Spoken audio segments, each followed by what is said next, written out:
How long does it take for a US citizen or a green card holder to bring their adult son or daughter to the US from their home? It's a two-part question because it's different for a green card holder, it's different for a US citizen. So it's a little bit of a long answer because it's also different based on which country you come from.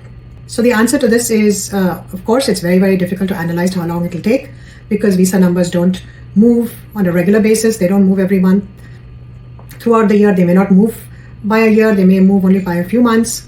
Depending on the country, like Philippines and Mexico are heavily backlogged and they hardly move at all.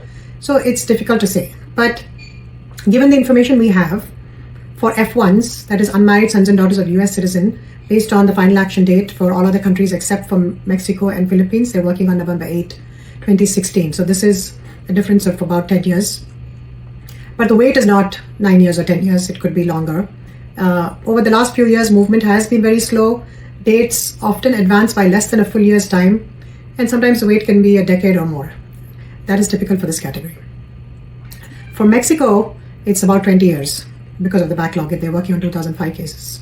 And Mexico has shown very slow movement in the past. For Philippines, it's 2013, about 13 years. Again, very slow movement, so it can take much longer than 13 years because it may not move every year by a year. For the F2B category, unmarried sons and daughters of green card holders, final action date for all countries except, again, Philippines and Mexico is 2016. That's about, again, 9 years. Again, the Visa Bulletin showed some slow advancement. So there is a slow and steady advancement, but the wait time could be about 7 to 14 years for all other countries for this category. For Mexico, it can take about 18 years. And for Philippines, it can take about 13 years. This is, of course, just an approximation. For married sons and daughters of US citizens, they're working on 2011 cases, so that's about a 14-year wait.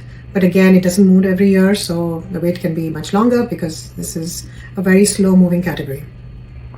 Much, much longer for Mexico, which is 24 years.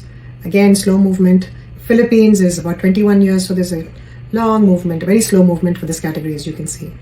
For per country caps, the caps are not just based on worldwide caps, but every country has a 7% cap on the number of green cards that they can get. And since Mexico and Philippines are oversubscribed, they have much longer backlogs. The demand in those countries is also higher.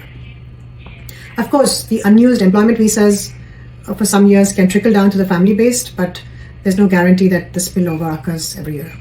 I hope that answers your question.